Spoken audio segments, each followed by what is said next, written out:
Welcome back to the second hour of our study. We're continuing our series on the conscience, morality, and the spiritual life. We're currently in the morality section of that study, looking at moral behavior and immoral behavior, predominantly moral behavior, before we put all of that moral behavior into a systematic listing of all of the different moral behaviors in the happiness attainment motivators. And then we'll look at the spiritual alternatives that God has provided for us to provide us true joy as opposed to fleeting happiness. So let's begin our study this hour again with a moment of silent prayer. The opportunity, if necessary, to confess any known sins to the Father so that you might be filled with the Spirit under the teaching ministry of the Holy Spirit, so that he might get through to you how you fit into any of these categories, so you might be able to become aware of them and use that information in furthering your spiritual life. So please pray with me.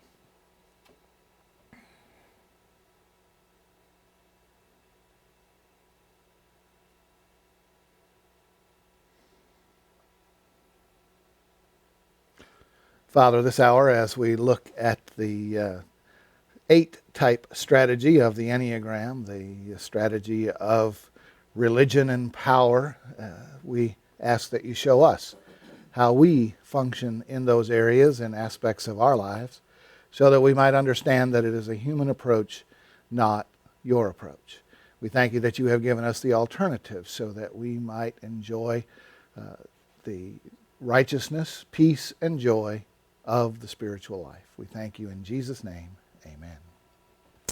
The 8. People of any type 8 are essentially unwilling to be controlled, either by others or by their circumstances. They fully intend to be masters of their fate, to take charge, to do whatever needs to be done. 8s are competitive, strong-willed, decisive, expansive, practical, and tough-minded. They want to be the hand of God, or God himself, of their religious belief system. Remember that the 5, 6, 7 group was concerned with power, so 8 is the transition from power to religion and combines the two. On the Enneagram diagrams, you have at the top the 9, then the 1, 2, 3, 4, the 5, 6, 7, and the 8. The 2, 3, and 4 are the approbation types, looking for love, looking for appreciation, looking for admiration. The 5, 6, and 7 are the power type, worried about their control and safety in the world. And the 8, 9s, and 1s are the religious type. They want to influence how the world works around them based on their belief system. Remember, in our introduction last hour, we talked about the 1 wants everything to be perfect. It's the righteousness approach. The 9 wants peace for everyone, harmony and peace. And the 8 wants justice, wants everything to be fair and according to their own standards. Of course, we all, in our humanness, have our own standards of what is right, what is peace, and what is justice. And so we tend to try to control in those areas. Because if you look at these and the way they designed this Enneagram to circle around here, the 4 and the 5 are quite a bit alike. Remember, the 4 is deep in thought, living in their thinking of their melancholy and depression and uniqueness and so on, where the 5 is the thinker of the power group. And then the 7 is the expansive power, do things, get out there type. And the 8, as it transitions into religion, is also concerned with power. Just as the 1 wants to be right no matter what, it kind of transitions with the 2 that wants to help. Because the 1 who wants things to be right of course, wants to help. So you can see how they join together, how they kind of transition from one to the other as you go from one section to the other, as you go from one grouping to the other.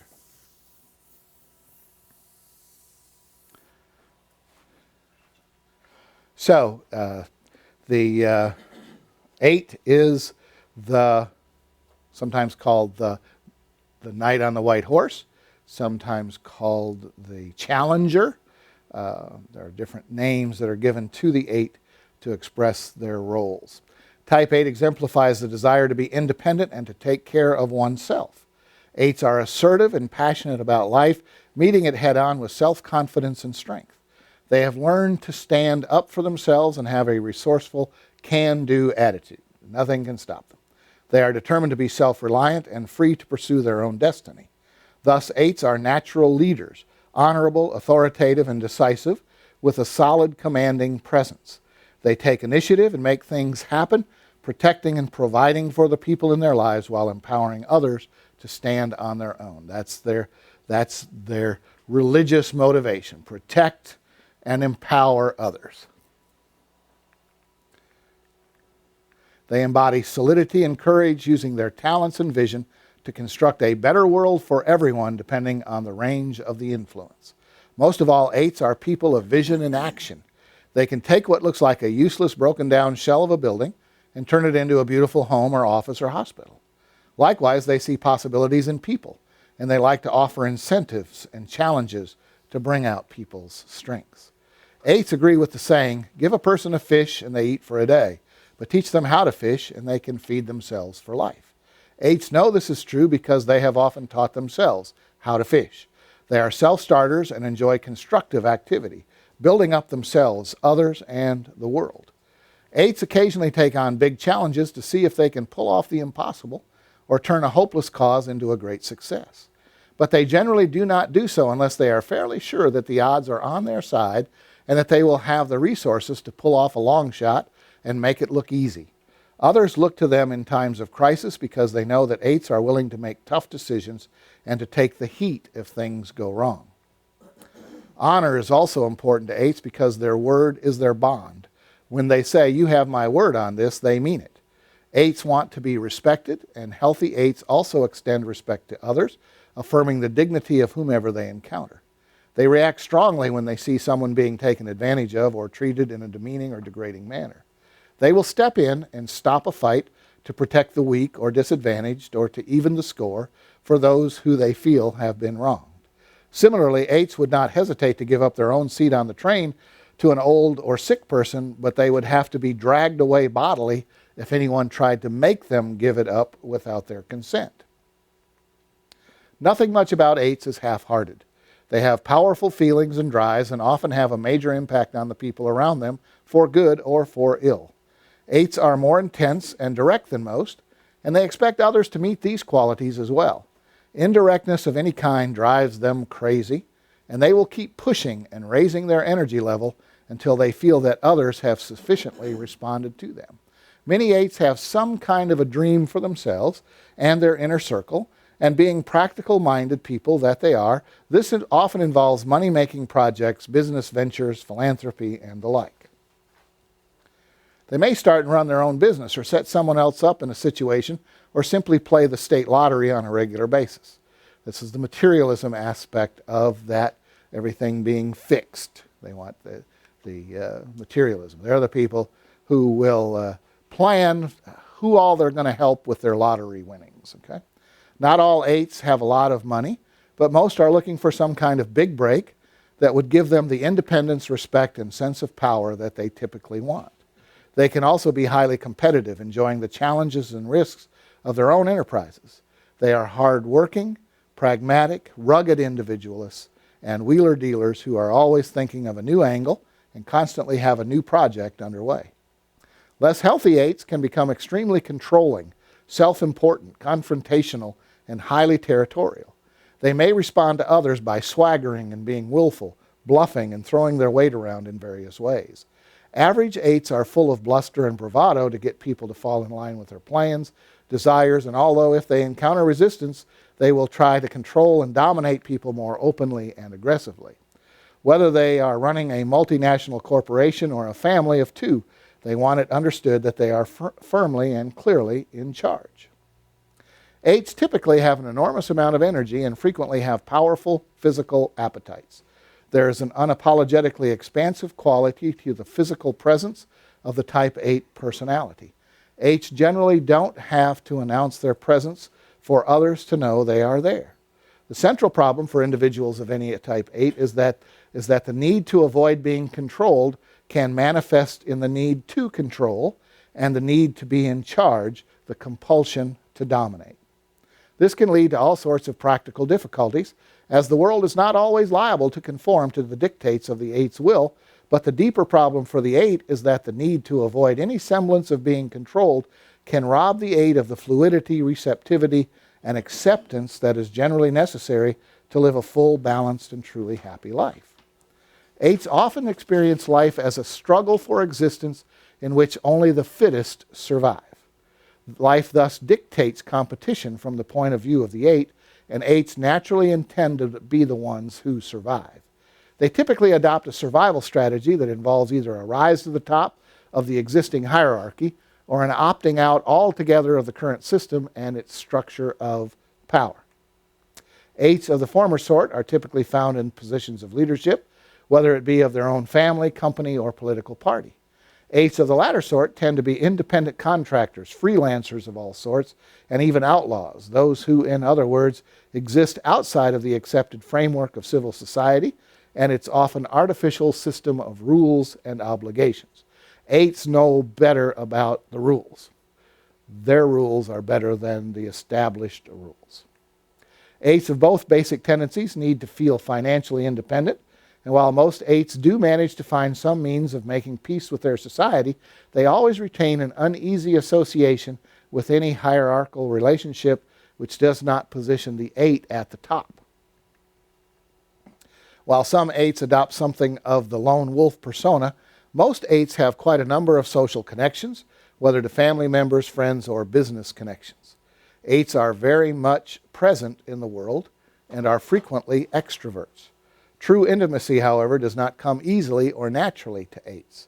Soft and tender emotions tend to make 8s feel weak, and more to the point, intimacy requires 8s to lower their defenses and thereby become vulnerable.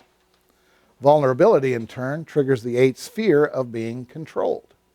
Thus, intimate relationships are often the arena in which the 8's control issues are most obviously played out. Questions of trust assume a pivotal position. 8s tend to test their intimates to see if they are worthy, to see if they can be trusted not to betray the 8's confidence. Betrayal is absolutely intolerable to 8s, and any hint of it can provoke a powerful retaliatory response. Type 8 exemplifies the desire to be independent and to take care of oneself. 8s are assertive and passionate about life, meeting it head-on with self-confidence and strength. They have learned to stand up for themselves and have a resourceful, can-do attitude. 8s are looking ideally both for someone they can respect and someone they can protect. A paradoxical combination, to be sure, but while the 8's loneliness can only be assuaged by finding an equal, the 8's feelings of vulnerability can best be assuaged if they know that their intimates depend on them. While 8s do not trust easily, if they do admit someone into the inner sanctum, they generally prove to be stalwart friends and steadfast allies. Not all 8s do form truly intimate relationships, however, as some 8s are simply unwilling or unable to compromise their sense of self-sufficiency. People have to meet their standards. 8s are often prone to anger, one of the few feelings they allow themselves to feel in its pure form. As mentioned, the experience of tender emotions such as compassion, love, sorrow, and melancholy and pity can cause the 8 to feel vulnerable. Anger, on the other hand, embodies a feeling of being in opposition to the world, and at least as the 8 experiences it, a sense of the importance of overcoming that opposition. In the 8's experience of anger, ego boundaries are consolidated, the world kept in opposition, and the 8 focused on domination. The world needs to conform to the dictates of the 8. The 8 knows what is best, whether they do or not. They think that they do. They believe that they do. They know deep inside that they do. And therefore, they need to dominate. Just as 9 needs to create peace in the environment, and the 1 needs things to be done the right way, whether it, no matter what, it has to be right. The 8 has to be in control of the world around them, because that has to be right and just and conform to their own dictates. Some 8s consider morality to be just one more means by which society attempts to exert illegitimate control over them. It's not fair, that sense of justice, that you dictate, the sense of power, what is right and wrong for me, they think. It is, they reason, the weapon that the constitutionally weak used to keep the naturally strong in line, that the world is trying to keep them in line, and they know better. 8s, like counterphobic 6s, are suspicious of rules and often take an oppositional stance to authority. But as 8s are generally strategic, they seldom take on a battle that they know they cannot win. Their rebellion and lack of respect for the rules, therefore, is often camouflaged. While 8s tend not to respect external systems of rules, they often have their own internal sense of right and wrong, which consists of personal loyalties and freely chosen commitments. These the 8 will fight to protect. They are protectors. 8s are often said to have an internal sense of justice, and it's true that 8s are acutely aware of the ways in which power is used and abused. When unhealthy, they are perfectly willing to misuse power themselves, however. Only the strong survive, and whoever gets in the 8's way may have to be sacrificed to the 8's ambition. Healthy 8s, however, develop a generosity of character which is almost the direct opposite of the unhealthy 8's selfish self-assertion. Healthy 8s, those 8s who have developed the capacity to love, are among the most generous character types in the Enneagram. Unhealthy 8s, on the other hand, are the most brutal of the Enneatypes. Unhealthy 8s are bullies who enjoy intimidating those whom they see as weak and who feel little compunction about walking over anyone who crosses their path. So here we see the shift of that teeter-totter from the human good side or the moral side to the human bad side or the immoral side, that you see in this case with the 8, that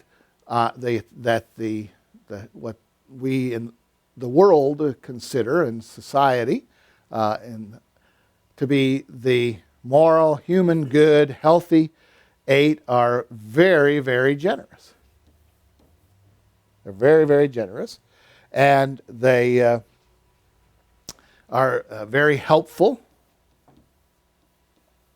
Very helpful because they want things to be fair. They want things to be taken care of. They want to help the weak. They want to protect them. But on the other side, when they go into their human bad side, then they want domination, and they will be the ones to control and try to gain dominance over the people around them. Okay, so it's this balance that has to take place here in their lives, and of course we want them all to be over here in the human good side in society, because we don't want them being hell's angels or wife beaters or child abusers, those kind of things. The immoral side of this type 8 personality.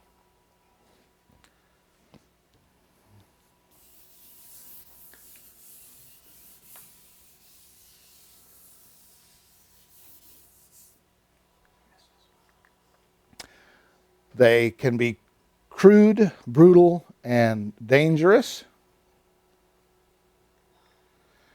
and grotesquely insensitive to the feelings of others. An element of sadism frequently enters the picture, sadism being a clear and obvious manifestation of the attempt to attain power by means of domination and humiliation, a weakness posing as strength. In the traditional Enneagram, the passion of type 8 is said to be lust. The traditional Enneagram is the Enneagram that goes back centuries ago when the system was first developed. And they assigned from the 7 deadly sins, pardon me? Centuries?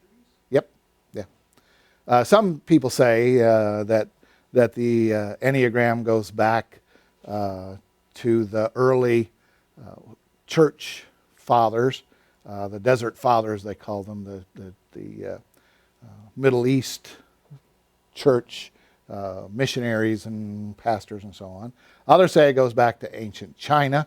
Others say that it goes back to other ancient concepts. It was brought forth early in this century as a revised and discovered type of claim that it was all discovered. We don't know what's true any further back than when the first modern day man presented it, but the story is that it goes way back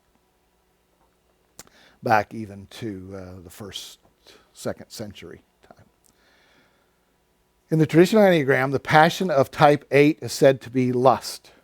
And this should not be confused with the incessant desire to enjoy the pleasures of the senses, sexual or otherwise, which is more characteristic of the gluttony of type 7. The lust of type 8 has an expansive quality to it. Rather than the need to take in, the lust of type 8 manifests in the need to push outwards, to assert the self in order to obtain the objects of desire. Lust outward, gluttony inward, and according to the Enneagram. As I started to say, I think I interrupted myself, the early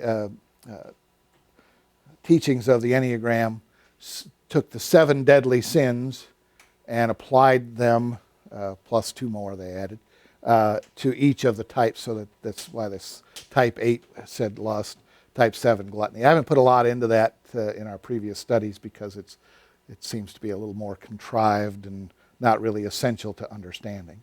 If we put all of the information together about the Enneagram, it would probably cover a stack of books this high. And a lot of it is added kind of stuff. I guess my study will probably be about that high. A lot of it is not stuff that's really germane and stuff that we really need, and it's kind of things that have been added that I don't think really relate that much.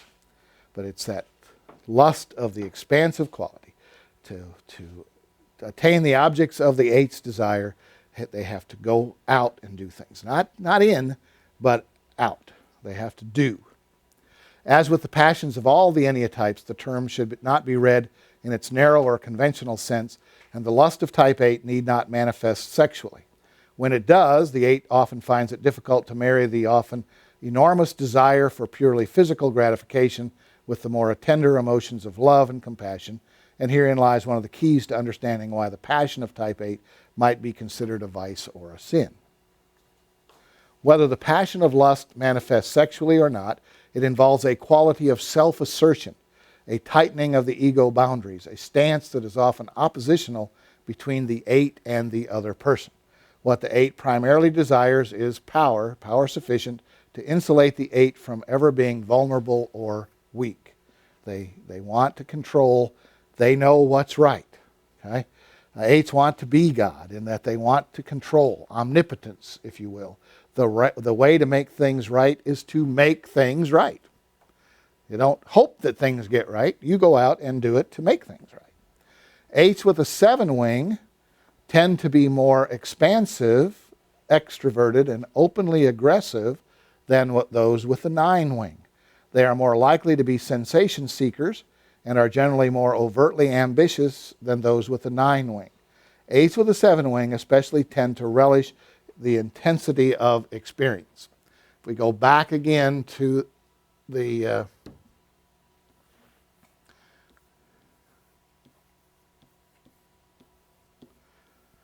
Enneagram diagram, and I don't put in all of the triangles and the other lines there that have come to mean stuff in understanding it, but far too advanced for our study.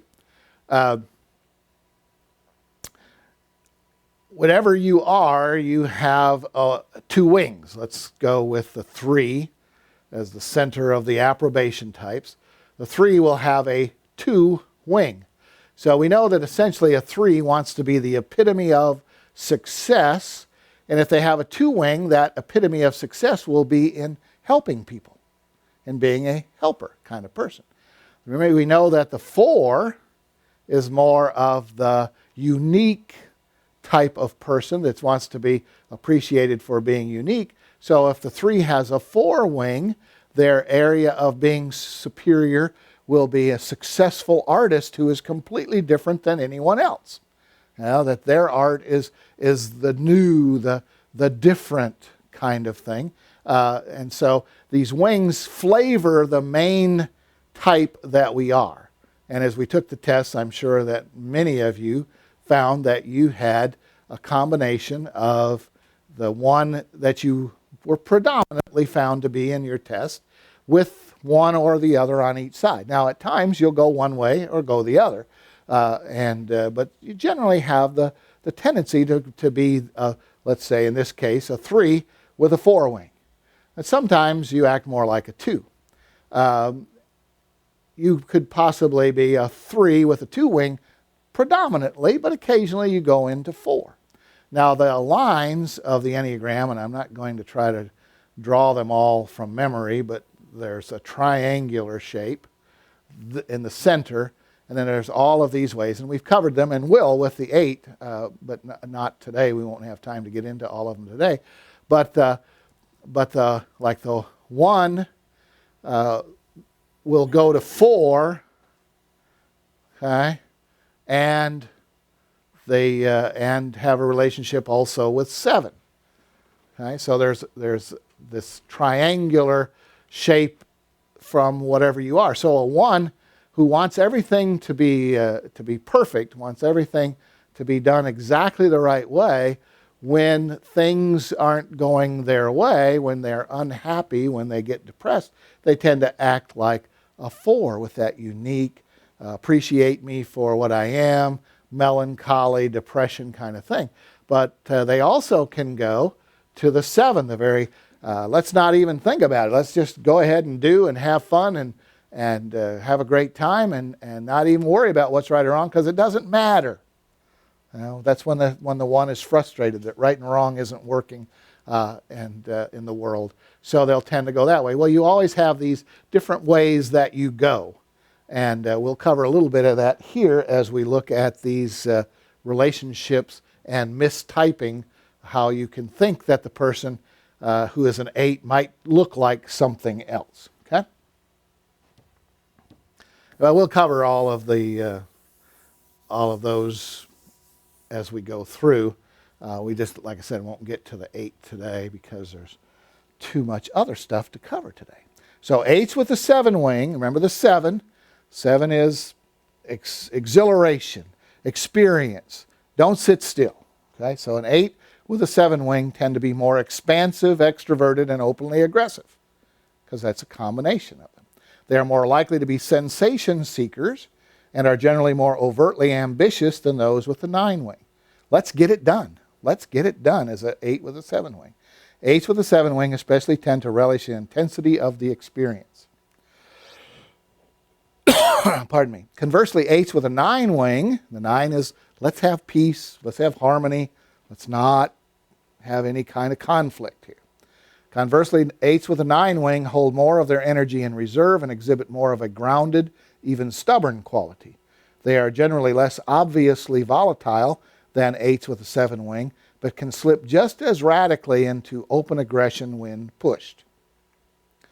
The ancient world seems to have provided a fitting stage for the type 8 energy, and many of the key military figures of antiquity have been 8s.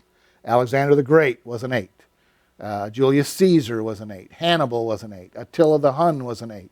And the Emperor Qin of China were all 8s. Control, dominate the world to make it right. They all had a good reason for doing what they were doing. It wasn't that they just wanted to loot, vandalize, kill, rape, murder. They had a goal of controlling the world making it right, making things fair and just in their terms, which meant their own self-interest, of course, and the interest of their people. Remember, an 8 not only wants to protect themselves, but they want to protect their circle, whatever their circle is. It could be their family, or it could be their nation. Chin, for example, trying to all of the wars that were taking place, he had a better idea. So he wanted to control in order to bring everybody together so that they wouldn't keep killing each other, because that wasn't fair that the strong killed the weak, and so he'd kill them all so that they'd all do it the right way, see? And so those are some of the notable examples, and of course they killed millions of people in trying to make things fair, just, and right in their own eyes. Naturally, given the nature of the type 8 fixation, many of the world's most influential modern leaders have also been 8s. Franklin Delano Roosevelt was an 8. The New Deal, make things right, fair, and Winston Churchill was an 8. Stalin, Mao Zedong, and Castro are notorious individuals who were 8s. Martin Luther King Jr. was an 8, with a good, let's fix things kind of idea, as was Golda Meir. Indira Gandhi were also that way, but they're 8s. You don't have to be an 8 and be bad. You can be an 8 and try to accomplish good things. And those are the people that we would admire. Gandhi, Meir, Roosevelt, Churchill. Those are 8s that we admire for the good push of their 8ness, as opposed to the negative of Stalin and Mao and Fidel. Here's an example from a biography of Lyndon Johnson. This will give you an insight into the way an 8 thinks. While Lyndon Johnson was not, as his 2 assistants knew, a reader of books, he was, they knew, a reader of men, a great reader of men. He had a genius for studying a man and learning his strengths and weaknesses, and hopes and fears, his deepest strengths and weaknesses, what it was that the man wanted, not what he said he wanted, but what he really wanted, and what it was that the man feared, really feared. You have to remember that Lyndon Johnson is the ultimate politician. He's the ultimate politician. He was very, very successful in getting his way in politics. And this is a good explanation of why. He tried to teach his young assistants to read men. Watch their hands. Watch their eyes, he told them. Read eyes. No matter what a man is saying to you, it's not as important as what you can read in his eyes. And to read between the lines, more interested in men's weaknesses than in their strengths, because it was weakness that could be exploited. He tried to teach his assistants how to learn a man's weakness. The most important thing a man has to tell you is what he isn't telling you, he said. The most important thing a man has to say is what he's trying not to say. For that reason, he told them, it was important to keep the man talking. The longer he talked, the more likely he was to let slip a hint of that vulnerability he was so anxious to conceal. You know, if you've watched any of the stuff about Kennedy, they ridiculed Johnson.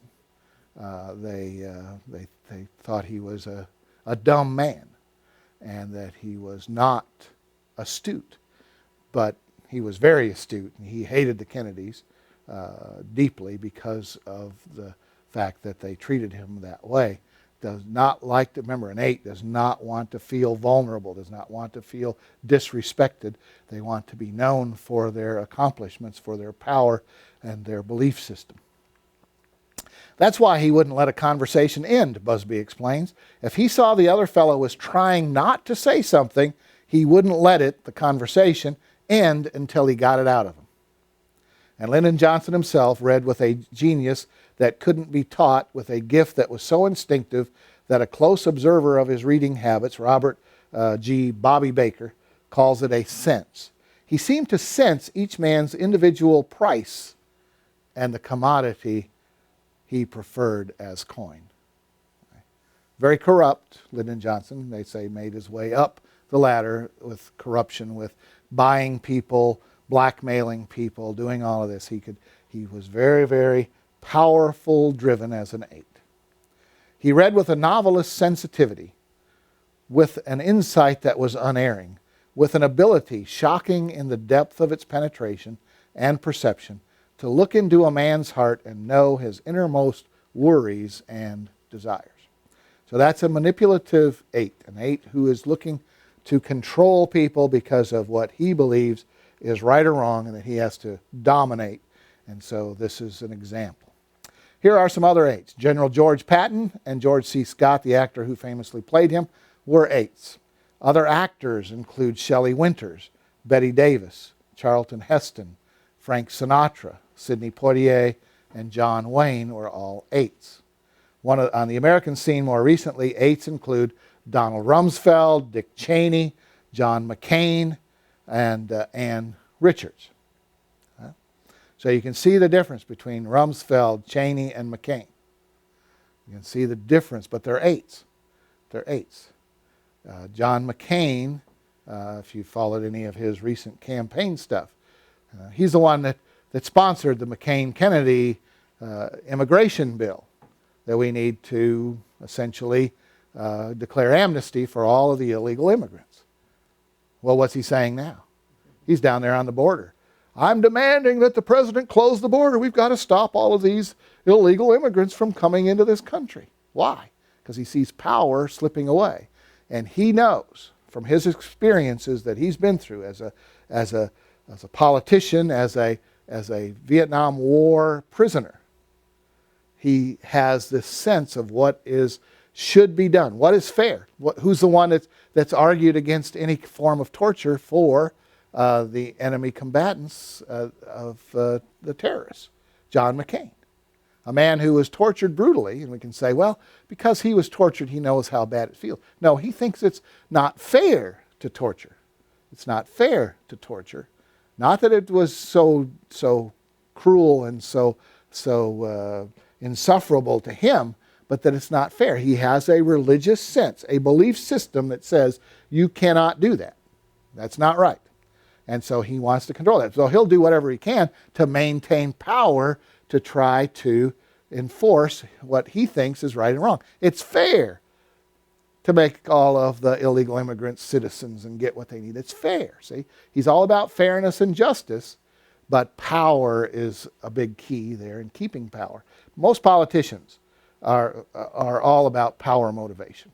Some about wealth, some about materialism, but mostly power.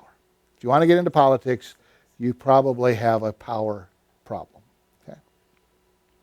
In fact, I was reading a quote that ultimate wealth is power, so all those who are into power end up gaining wealth. And if you look at politicians today, that they go into office as poorer men, not poor men, but poorer men, and they may only have $1 or $2 million when they go into office, and they work at a $400,000 a year job, and they come out 8 years later multi-millionaires. How did that happen? How do they come out multi-millionaires making $400,000 a year? It just seems to happen in politics. Where there's power, wealth will migrate, because wealth is the way to help influence those who are in power. Television personalities, Dr. Phil is an 8, Nancy Grace, Nancy Grace, and Paula Deen are 8s, and of course Donald Trump is an 8. You can see 8 in Donald Trump very clearly. He doesn't hide it at all. Fictional examples include Darth Vader and Lucy from the comic strip Peanuts as an 8. All right, here are the mistypes for the 8s. This is, if you have any doubt that you're an 8, you probably think you're one of these others. And if you think you're an 8, but you're not, you're probably one of these others. 8s and 1s can both be dominating and self-assertive. Both know what's right. The 1 is what's right and wrong. The 8, what's fair and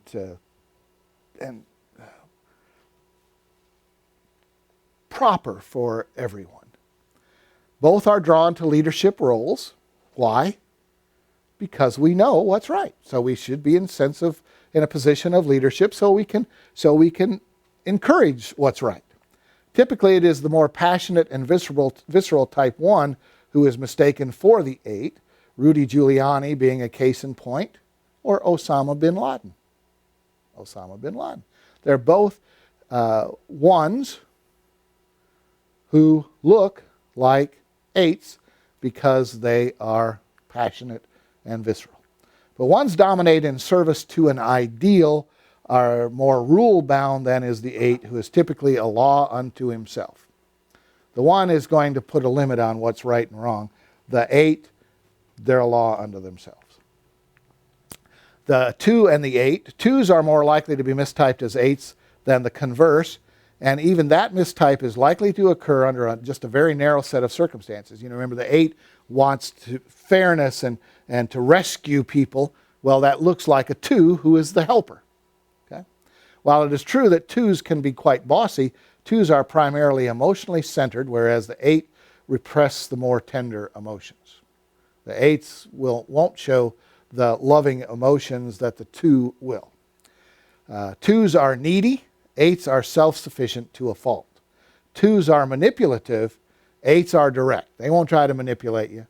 No passive aggressiveness, just plain overpower you to get it done. 2s are soft. 8s are hard. 8s and 3s are both competitive, and both can be dominating and drawn to leadership roles. But 3s are fundamentally concerned with receiving external validation, something which is almost entirely foreign to any type's 8's mindset. That's internal for them, not external. 3s want to be admired. 8s want respect, even if it's grudging respect. 3s are much smoother and conciliatory than 8s, something which seems compromising from the standpoint of type 8. They will not compromise. They do not want to be conciliatory. They know. They feel it. They know. 8s and counterphobic 6s can quite easily be mistyped, and it's not uncommon for counterphobic 6s to mistype themselves as 8s, because 6s almost always mistype themselves. Both types can be ambitious, competitive, and even dominating. In addition, both types tend to have issues with authority. But there is a much more reactive, volatile, unpredictable quality to the aggression of counterphobic 6s than there is to the generally more strategic aggression of type 8. Moreover, there is generally a more personal quality to the aggression of type 6, the power, fear, protection thing, than there is to the more goal-oriented, the religious goal-oriented aggression of type 8. So there you have the beginning, or the first part of our study of type 8. Then we'll look at next week, we'll look at the 8 again with the wings and the instinctual subtypes. The instinctual subtypes are social, which is another approbation type. Sexual, which is, of course, sexual motivation. And then the what's that? No. The instincts, the subtypes. Social, sexual, and self-preservation, okay, which is materialism motivation. The social is concerned about how the group perceives them and being accepted in some way, approved by some way in the social group. Sexual is more sexual, and of course, and then the self-preservation is more about the material things, what I have around me to keep me safe and going. So that's how the Enneagram, that has 3 basic types: approbation, power, and religion. Now if you add the sexual, you now have sexual. If you add the material, you have materialism. You're only missing one, which is the chemical motivation for happiness that we have. And they are contained in all of the different types. We see the chemical in the type 4, the type 7, the type 9. Those 3 have a lot of chemical in them. You'll notice that the social is approbation again. We have approbation twice in both the enneatype and in the subtypes that they have defined. And that's because approbation, being needed, being loved, being respected, being admired, is part of all of us because we all want to think good about ourselves. We all want to have that good self-concept and things not get in the way. When we studied the DSM, the Diagnostic Statistical Manual of Mental Illness, and we went through them one by one, however many weeks ago that was, we saw that most of them were about approbation, about being cared. All of the personality disorders were mostly about approbation, some about power. But those were the big ones, and that's why approbation shows up here in any kind of an understanding of the way humans work. You're going to see more about approbation than anything else because everybody wants to be loved. Okay? If you ask people, what do you want in life? There's two things that they'll predominantly say. I want to be loved. I want to be happy. Okay? And so happy is all of these. Love is a more direct recognition that they want approbation. Okay, any questions? All right, let's close with a word of prayer, and then we'll go into our time of petition and supplication.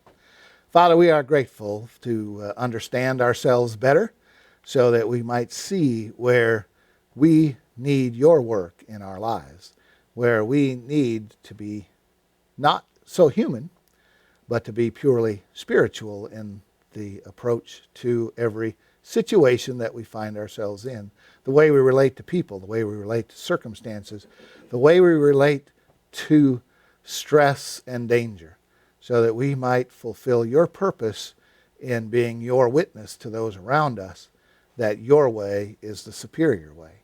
We thank you that you have given us your way in your Son, the Lord Jesus Christ, in whose name we pray.